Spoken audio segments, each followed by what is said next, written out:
All right, yeah, I'm going to be talking about dynamic dashboards with Shiny. Welcome, everybody. Thanks for coming. Um, these slides are available at this URL, this one at GitHub here, github.com/rstudio/webinars, and there's a bunch of directories in there. This is under today's date, which is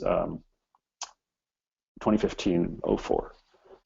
So here's an overview of what I'm going to cover. So first, what is a data dashboard? That's an important piece of information to cover. I'm going to talk a little bit about Shiny, but I'm not going to go into depth about Shiny. I'm going to assume a little bit of knowledge of it. And then I'm going to talk about using the Shiny dashboard package, which is a new package. It's under development. We're going to release it pretty soon. We're still polishing off some edges, some rough edges on it. And finally, I'm going to talk about how to deploy a dashboard that you've created using Shiny. Okay. All right, so dashboards in general. So dashboards have become pretty common on the web these days, and here's one example of it. This actually is a dashboard for our shinyapps.io service, and you can see it presents the information efficiently so that you can quickly get a sense of what's happening. There's in this application usage, you can see there's high application usage, then nothing, and then it jumps back up again. There's dates when it was deployed and updated and created, and so this, the purpose is to give you all this information at a glance. It's not necessarily to go deep in depth into some statistical analysis of this information. So that's just an example of a dashboard.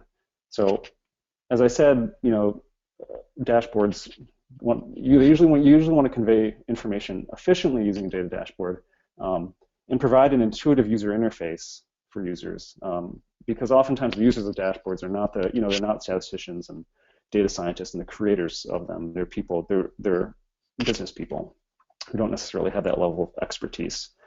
And going along with that is that we usually want them to look attractive, so that they look professional. And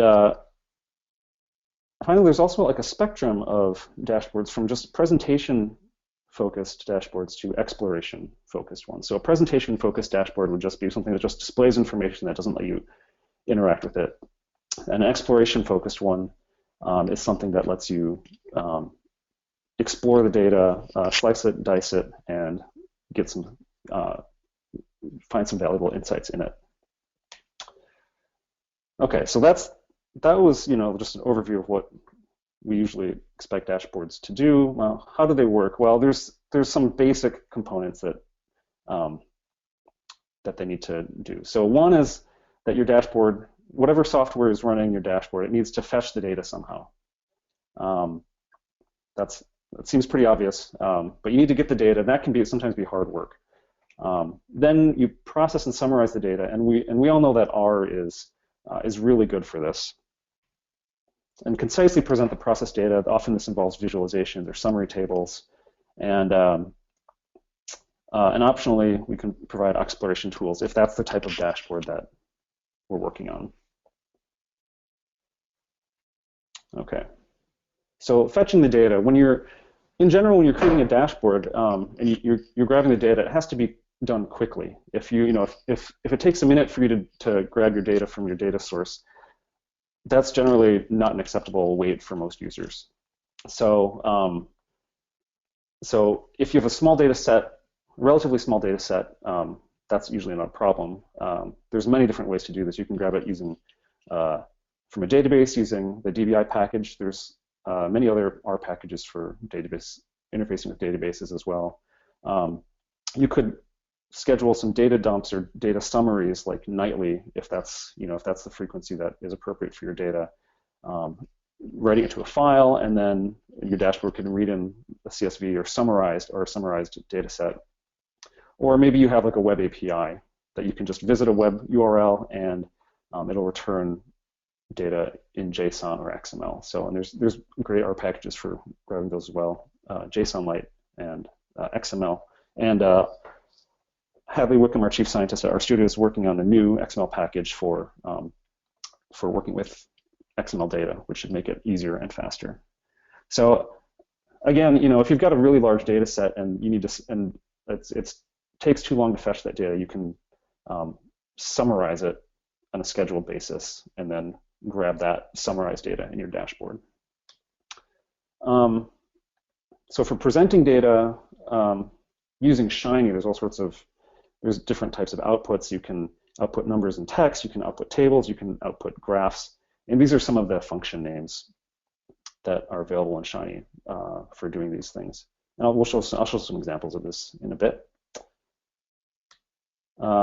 Finally, well, there's these components for exploration. So in Shiny, so far I've talked about how data comes out to you, and if you want people to be able to explore their data, you need to have inputs. So the user needs to be able to send information to the dashboard, on their client, which is a web browser, to the server, which is running R. And these are mostly pretty standard web inputs. There's the text input box. There's a slider. That's not totally a standard thing, but we have that. Select inputs, checkboxes, radio buttons, data inputs, all sorts of things like that Shiny provides for exploring your data, for getting user input to explore the data. And we're also working on some new interactive components. These are some R packages. There's one we're working on called DT, which provides interactive tables that you can sort and filter interactively. So they both will display data from the server, and they can also accept input from the client. There's Leaflet, which is used for making interactive maps, and we're going to see a bit of that later. And we're also adding features to allow interactions with base R graphics in ggplot2, and we'll see that as well. Okay, so if you're new to Shiny, or if you only know just a little bit about it, I'm going to cover some basics of Shiny right now. This is going to be pretty brief, but hopefully it's sufficient to give you an idea of what it's all about. So what is Shiny? So Shiny is an R package that we're developing in RStudio. It's a platform for creating web applications in R, and it uses a reactive programming model, which makes it really easy for application developers to use their existing R knowledge to create interactive applications. You don't have to know about all sorts of complex underlying stuff like callbacks, and all of that is sort of abstracted away. So you can write this like you're writing regular R code, or almost like that. And it's free software. It's licensed under the GPL version 3. Okay, now here's some code for a Shiny application. Every Shiny application there's two sides of it. There's the user interface, which is this HTML code for generating a web page, and there's the server code, which is R code for running your analyses and generating outputs. So let me see if I can run this here. Let's find my RStudio session. Zoom in a little bit. Okay, so I'm running this application. This is really basic. It doesn't do anything particularly sophisticated. There's a slider that determines how many random points are in this scatter plot here. So I can bump it up to, that's 468, 27. And when I move this slider, this plot updates. Okay, how do we actually implement that? Well, as you saw, the user interface, there's a slider input, and which takes in some value, and there's a plot output, which displays the plot on the web page. And on the server side, there's this render plot, which the render plot runs the code inside of it. It runs the plot function that's in base R, and it captures that output and sends it back to the client. So the important things to find these relationships are right here. I've highlighted them. So n, slider input is n, and when the user updates that value, it causes the input $n and the server-side code to be updated. And when these values change, Shiny knows that this render plot needs to be re-executed. So it does that, saves the output to the disk plot, and that gets sent back to the client. So within within the server side code, you're almost writing regular R code. In the UI, Shiny has a bunch of constructs for generating these web pages. These three functions, basic page, slider input, and plot output, those generate HTML, and that HTML gets sent to the client. Okay, and then finally, we have the UI and the server, and we put them together in this in a Shiny app object. Now, if you're familiar with Shiny and you're just using a UI.R file and a server.R file, this is a way of creating apps with just a single file, which is, there's some advantages to it. It's you can just cut and paste the code and run it in the terminal like I did, or in the R console, and it just works. You don't have to go and create a directory and create all these files to run your application. So it's convenient in that respect. Okay, so that's the real basics of Shiny.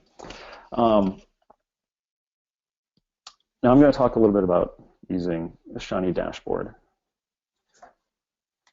All right, so what is Shiny dashboard? So Shiny was an R package.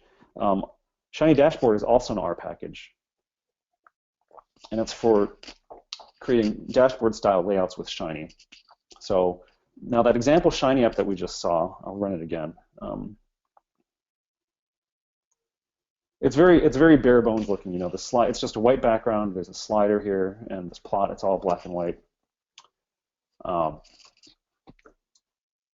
And what Shiny dashboard lets you do is create Shiny applications that look more attractive, more dashboard-like. Now, I should note that the base Shiny package can create output that is nicer than what I just showed you, that example app. But I just showed you the very bare bones example app. But if you want to create something, a really nice looking dashboard, it can take more work. So the Shiny dashboard is designed to make that easier.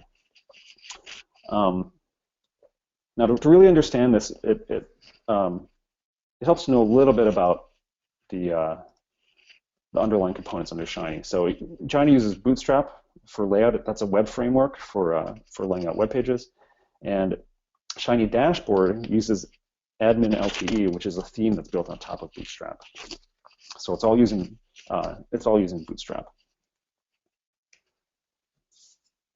All right, now if you want to install it, you can just first install DevTools if you don't already have it installed on your system, and then you can run install GitHub RStudio/Shiny dashboard. This is, once it's released on CRAN, then you can install it from CRAN using install.packages. But for now, this is how to install the development version.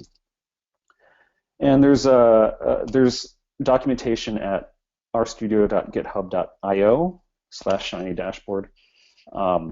This is, I think it's fairly comprehensive, although I may be biased since I wrote it. I wrote all that documentation. So most of what Shiny dashboard can do. Okay, so here is another Shiny application. This is one using Shiny dashboard, and we can sort of hide the stuff that isn't as important for this particular topic, the dashboards. What we have here is UI. We create the UI using, instead of basic page, which is what we used before, we have dashboard page. A dashboard page has three components. There's a header, a sidebar, and a body. So if you run this code here, you'll end up with an app that looks like that. So there's a header, a sidebar, and a body. So all these dashboards created with Shiny dashboard need to have those three components. Now you can start with those components hidden. There's options for doing that if you don't want the header or if you don't want the sidebar, but those are there by default. They need to be in there somewhere. Okay, and here's a more sophisticated app. There's most of the content in a dashboard is going to be in the body. So this one has dashboard body, fluid row. I'll get to explain that in a little bit, and then a box. A box is the main building block of dashboards using Shiny Dashboard. So there's one box for the plot and one box for the controls. And it uses the same, essentially the same server-side code as we used before. It takes an input from the slider and then generates a graph. Now, how do those boxes know to be the right width? Well, to understand that, we have to understand the Bootstrap grid a little bit. In Bootstrap, there's a layout using grids of rows and columns. Now, you add rows, it's a row first, you add a row, and then each row has 12 columns. And then HTML elements, like these boxes, can occupy any number of the 12 columns. So the boxes by default take up 6 spaces. So you can put 2 of them side by side. And if you have, you can have 3 columns here, fluid row, 3 columns of width 4. You can have differently sized columns, 3, 6, 3, or 4 and 8, if you want different sized boxes. And so I just want to mention, don't forget your columns. If you have a row and you don't put a column in it, then you'll end up with text that's like or web or HTML components that are butting up against the edge there, and that's usually not what you want. With the column, there's a little bit of margin there, so it doesn't touch the edge there.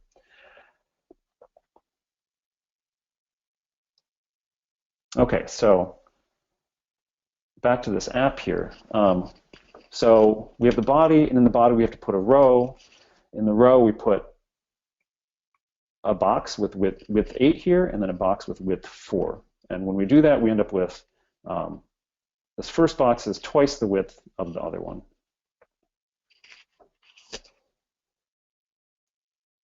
Okay, and there's other kinds of boxes that are available in Shiny Dashboard. There's info boxes. These are great for just quickly displaying small amounts of information.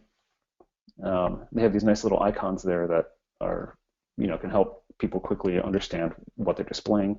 Value box is similar, just a slightly different appearance. And these are all documented at this Shiny Dashboard documentation site. Okay, so that's a really quick overview of putting stuff in the body. In the sidebar, there's generally 2 types of things we put in there. One is tab items, and the other one is inputs. So this is a lot of code, so just bear with me. The important parts, well, let me just show you what it looks like. So here we have, again, this dashboard page. There's 3 parts. There's the header, the sidebar, and the body. In the sidebar, we have a sidebar menu with these menu items. And each one of these can activate a tab in the main body. So let's see. Actually, you know what? I can run this code and just show you what this does. So again, I can just cut and paste and run it. Oops. Okay, so this is the first tab and the second tab. When I click on the first tab, it shows the first tab content. The second tab, it shows second tab content.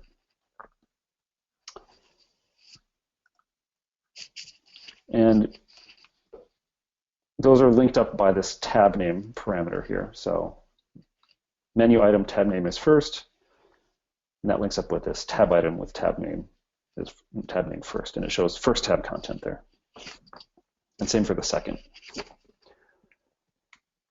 Okay, and there's also these again these little icons here. Those are from Font Awesome, which is included with Shiny. And you can, if you look at the documentation of this appearance page, it explains how to use the icons, and that works in all Shiny applications, not just Shiny Dashboard. Okay, and so now the final part of creating dashboard is the header. The header can include a title and these or message or notification or task menus. So on the right, this shows what happens when you click on them, there's a drop-down menu, and you can display information here for users to see. Now, I'm not going to, in the interest of time, I'm not going to go into in depth with this because this is a less commonly used feature, but it's good to know that it's there. Okay, so that's the layout part of a dashboard, and we'll see how to use it in a bit. But I also want to cover one other really useful thing for component for data dashboards, and that's the leaflet library that we've been working on. Okay, so in R, mapping in R, R has a lot of good tools for working with map data, and the map output is decent, but it can be hard to interact with because usually it just generates a static image, and then you can't click on it or zoom into it or anything like that. But maps in the browser, there's a lot of really cool tools for interacting with maps. One of them is called Leaflet.js. It's a JavaScript library for interactive maps, and this is the website. Now this map here is just a screenshot I took from that website, and it's interactive. You can pan and zoom, and it works similarly to Google Maps. Well, we're packaging that up in an R package called Leaflet, and which provides a nice interface to Leaflet.js. So that's available at RStudio. The documentation is at rstudio.github.io/leaflet. And I'll show you some examples from that page there. So we can load the leaflet library, and then to create a leaflet map, you say leaflet, and then this is a special piping operator. So leaflet, pipe it to add tiles. That adds all those images on there. Set the view to latitude and longitude, the particular latitude and longitude and zoom level, and then add a pop-up. And this is here's the Department of Statistics, ISU. And this map will be interactive. So we can actually run this code in RStudio. Let me make sure, leaflet. When we run it there, it pops up right there in the RStudio viewer. So that's one way you can use it, and it's interactive. Okay, that's right there. You can also use Leaflet in a Shiny app, and this is getting back to dashboards. So in the UI side code, you'd say Leaflet output and give it a name, map. And then on the server side, you say output $map is render leaflet, and then you just put that leaflet code in there. And then that map will just show up in your Shiny application. Okay, so I want to show you an example of putting this all together. So I want to show you this demo dashboard. It's using data from a company called Pillar Health. One of my friends works for them, and they have a cloud platform for supplying data collection and managing health data that comes from mobile apps and wireless devices. So, and they provide an API for people to be able to grab that data. So that's what I'm using for this demonstration application here.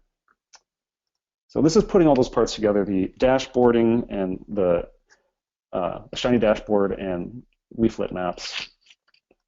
And so yes, I have my app code here. I hit Run App.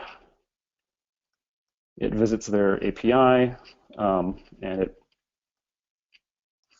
this is zoomed in. I'm sorry. Let's see. And it fetches map data and creates this dashboard here. So this is the current location of my friend Jared, who's works at Pillar Health. He allowed me to track him today, and we can see where he's been. So so today he's traveled 7 kilometers. He's the closest place, well, the closest venue that he's at is home. These red dots are like known locations. They're called venues. And he's 4 meters from home, which I guess probably means he's inside his house. And this is real. This is real time. And we can, this leaflet map lets us zoom in here. and zoom out. Now, this is sort of a more of a presentation-focused dashboard, but we can also have more exploratory tools as well. So this is using that switching tabs here. Click on location history. So let me move down a little bit. Okay. This is showing where he's been in the last several days. So hopefully you can see these the text on this graph here. So this is from April 11th to April 15th. And he's traveled around the area. This is we're in Minneapolis, so he's traveled from his home to downtown Minneapolis to down here near the airport. And with Shiny, you can have these filtering tools. So when we interact with this slider, let's say I just want to see just the data points that are within 4 kilometers of home. So this is where he's been during this time. That's within 4 kilometers of home. And you can see that he's been often at these other venues. And on this plot on the bottom, this is generated by ggplot. On this plot on the bottom, this is the distance from home. So you can see that in most of this time he's been close to home, and then he traveled far away. That was probably that trip down near the airport, went back around home, and had a shorter distance trip and stayed wherever it was for a long time.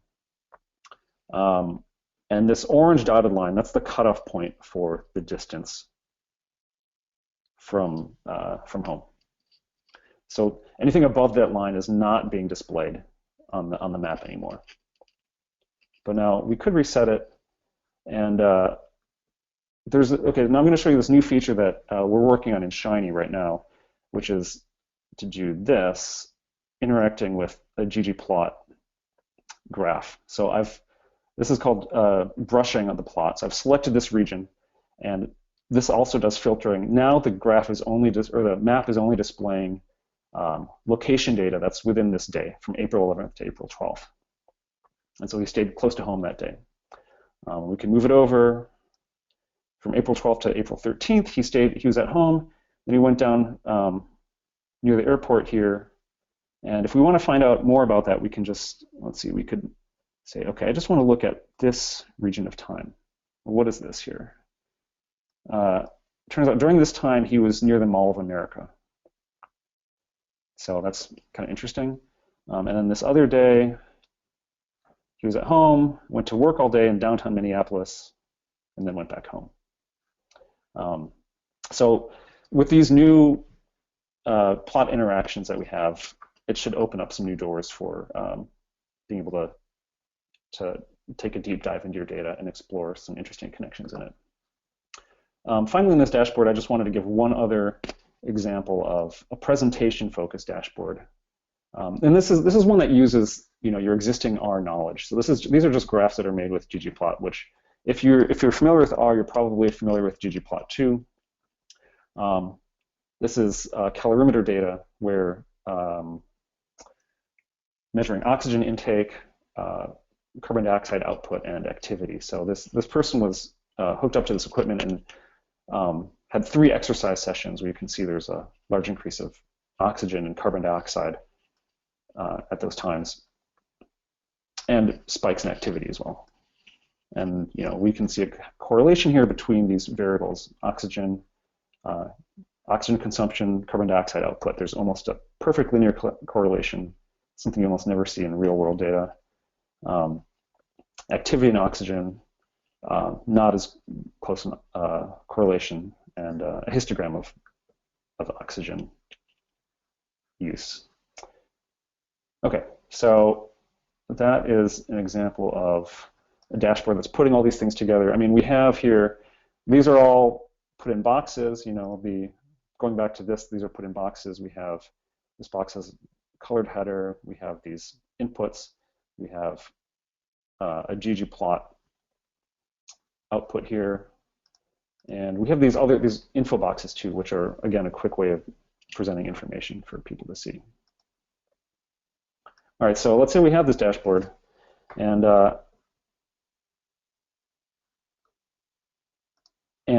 want to deploy it. So far, I've I've just been running it locally on my system. But usually you want to be able to share this with other people. So, you can't just run it, Shiny on your computer and allow people to connect to it. I mean, you can, but it won't restart properly if your app exits for whatever reason, and you can only run one app at a time, which is probably not ideal. So, in order to deploy it, there's 3 options. There's Shiny Server open source, there's Shiny Server Pro, and there's shinyapps.io. Now, the first 2 of these, you run them on your own Linux server. So you set up your own Linux server.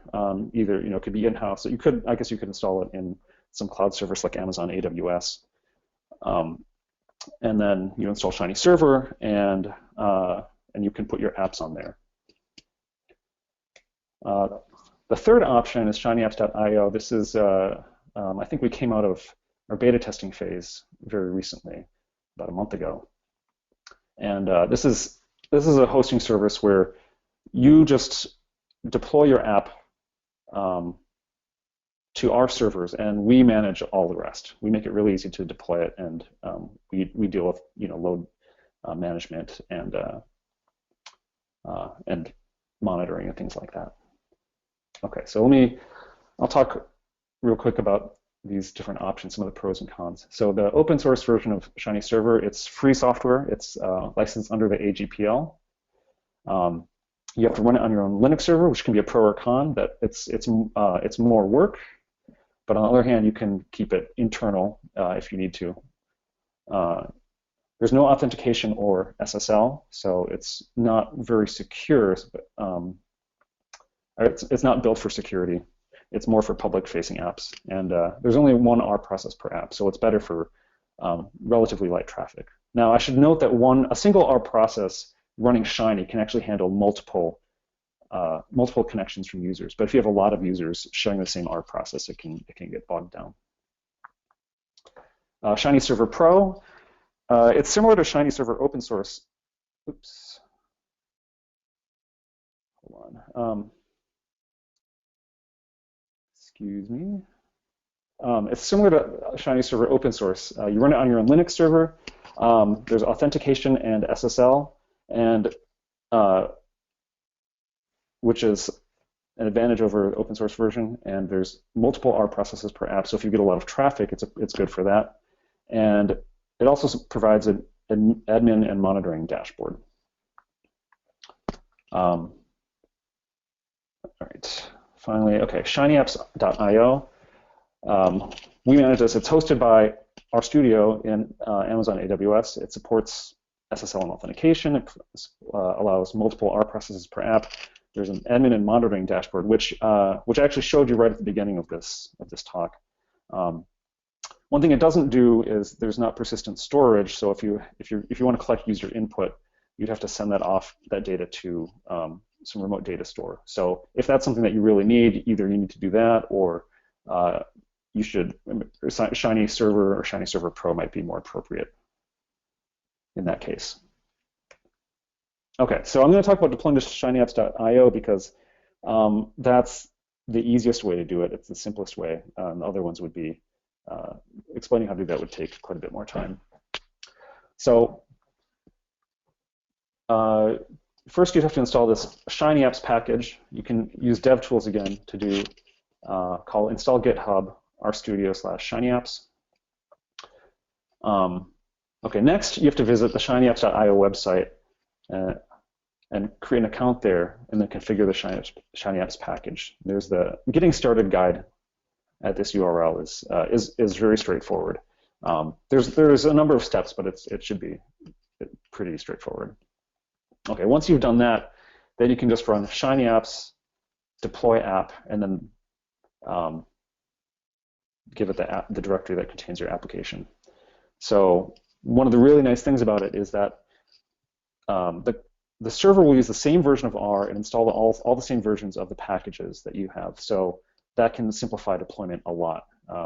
If you've used Shiny Server and you've deployed apps there, sometimes you may have run into problems where packages are they have different versions on your development machine versus production, and and there's some incompatibilities in the code that can happen that way.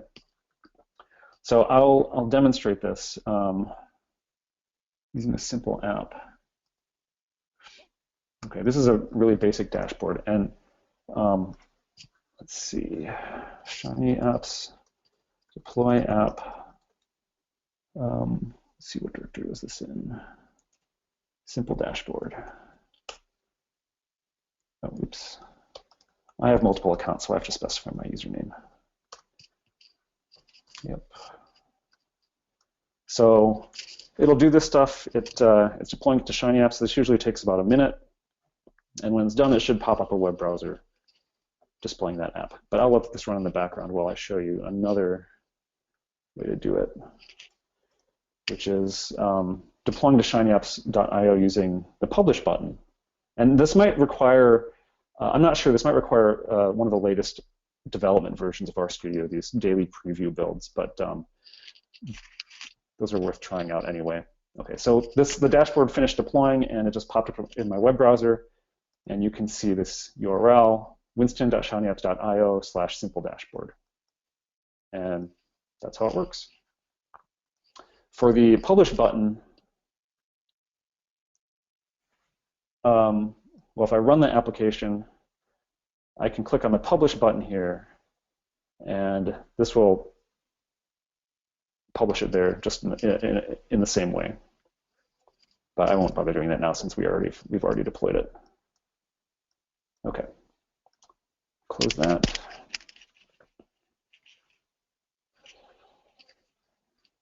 Okay, so we've gotten to the end here. So here's some other useful resources for learning about this stuff. There's a lot of stuff here, but you can see the dashboard demo at this URL, winston.shinyapps.io/activity dashboard. So let's go to that page. So if you want to see what my friend Jared is doing right now, you can go visit this URL. And again, this is real-time data, so it is actually what he's doing right now. If you want to learn more about Shiny, we have our whole Shiny site at rstudio.com. The Shiny dashboard documentation, I mentioned those links a couple times before. Leaflet, Shiny server, shinyapps.io, and admin LTE if you want to learn more about the nuts and bolts about laying out Shiny dashboard. And that just about covers it. Thanks, okay. Winston. So let's take a couple of questions. We've been trying to answer them along the way, but they're coming in fast and furious. Then we can handle. There's sort of a couple of themes might be worth just talking about. There are lots of questions about being able to use different kinds of visualizations or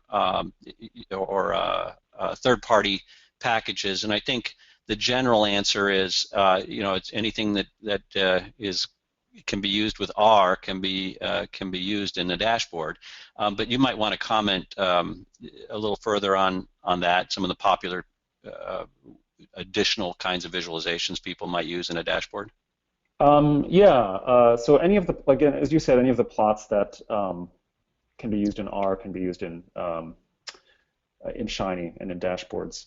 I mentioned ggplot2 a lot. Any of the base R graphics plots they'll just show up in Shiny if you use them. You can use lattice graphics, and if you need other forms of map output, there's various mapping packages that will display maps for you. So so there's many options. Anything that R can use, Shiny can use. And Shiny can also use various JavaScript libraries. So we have another package called digraphs, which is for plotting time series. Now this is done in the browser, so it's a little bit more interactive, and we're working on building more of those. Okay, great. And there's another question that came up quite frequently. Any recommendations for dynamic resizable widgets? Your text boxes that don't that instead of wrapping might expand as they fill them in. I know it's a bit of a detail, but do you have any recommendation there? I think I'll have to look at that question after this is done. I need to look at the details of that, like exactly the specific use case. Okay, and you might just take a quick look at the questions. There, as I said, they're coming in quite rapidly here, but a number of questions about deployment.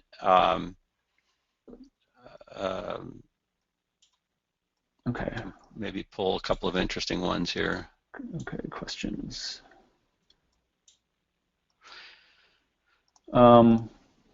And I can take one while you keep while you look here. So there's a question about the Shiny server and its limitation, the open source Shiny server, to one R process at a time. That doesn't mean that only one person or one app can be deployed. You can deploy as many apps and have as many people use that as you need. But it does mean that people are the application handles users serially. So depending on how long it takes to go and do the activity that the user has instructed the Shiny app to do, will potentially delay the next person, right? Because everybody is stacked up. Whereas with Shiny Server Pro and certain of the commercial paid features of ShinyApps.io, you'll find that you can deploy multiple instances of R and eliminate that degradation potential. Yeah. All right, go ahead. If you've got a question there you want to pull out, Winston. Let's see. So somebody's asking, is deployment on AWS through RStudio free? So, if you deploy Shiny Server or if you deploy Shiny Server on your own AWS instance, that's free. But if you want to deploy it to ShinyApps.io, which happens to be hosted on AWS. Actually, we do have a free tier, don't we, Roger? You know more about this than I do. Yes, we do. On Shiny Apps, yes. Yep. On ShinyApps.io, there's a free tier. We put an RStudio branding bar on it, and there's certain resource limitations on it, but it should be fine for low usage apps. Let's see. Somebody else asked, which version of ggplot supports brushing? Well, this is actually a feature. The current version, I'm using the current version of ggplot, but I'm using a special version of Shiny. It's on a development branch, and I'm going to post the code for that app, that demonstration app that I had. I'm going to post that to our GitHub webinars site later today. I just need to make sure that the API keys are cleaned up and there's no too private data that's being revealed by it. So but that'll happen later today. Hey, Winston, this is a question we get from a few people, both in webinars like this and other places. But for dashboards that are representing a lot of data, any advice on how to handle large data sets? Yeah, if they're really large, no matter what you use, be it R or something else, it might take time to crunch that data and to massage it and summarize it in a way that can be displayed effectively. So if that's the case, then you might need to schedule a job to, run the data crunching every hour or daily, and then you can save that output. And then from one of these dashboarding applications, just read in that pre-processed data. So I hope that's what's meant by that question. Yeah, I think that's a reasonable suggestion. Pre-process as much as possible, I think, is a generally good advice when you have large data sets for dashboards. Okay, so we'll try to get to more of these Shiny Apps questions. There's lots of, and by the way, if you don't know, you can go to RStudio's home site, rstudio.com, and just select Products and Shiny Apps, and you'll find more information about Shiny Apps capabilities, including authentication and multiple instances, and the other features available to you if you want to use our hosted service. Let's see. I see a question here about interface to Microsoft Excel. There's ways to read and write Excel files, but I don't know Well, no, there may be a way to connect to a live Excel session, but I don't know much about that. But if you need to read and write files, that's something that can be done. Okay, we got a recent one here. Is it possible to load new data in real time and update the visualization? I think the answer is yes. Yeah, actually. Yeah, in fact, I'll just run that app again, and let's see, I think it was this one. So if you're tracking Jared right now, there's a button here which says refresh location data, and what this does is this just tells it to contact that web API.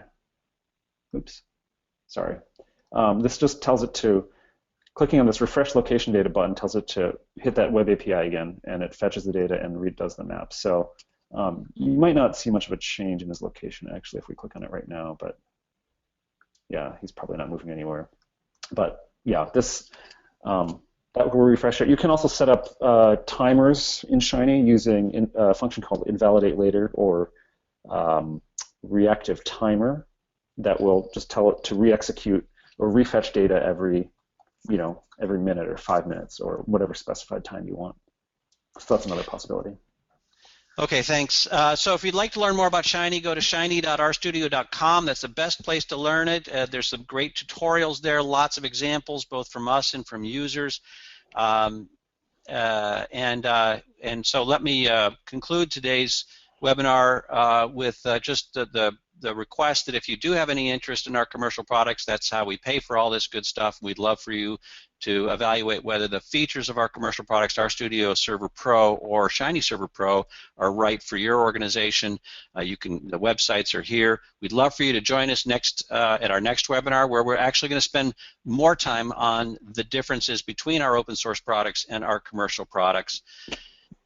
And the results of our survey earlier, for those of you who are curious, we had about 10% participation, so hopefully next time around we'll just get more of you to participate. But we see that Shiny is actually used by a good number of you already, Excel number 2, a commercial BI tool, and then custom web development rounding out the most popular answers. And with that, I think you know how to stay in touch with us, but if you don't, here are good ways. We'd love to see you on Facebook, LinkedIn communities, tweet at us, and definitely stay on top of our blog. We're always putting our new product announcements on our blog, so that's where you'll find the latest information from us.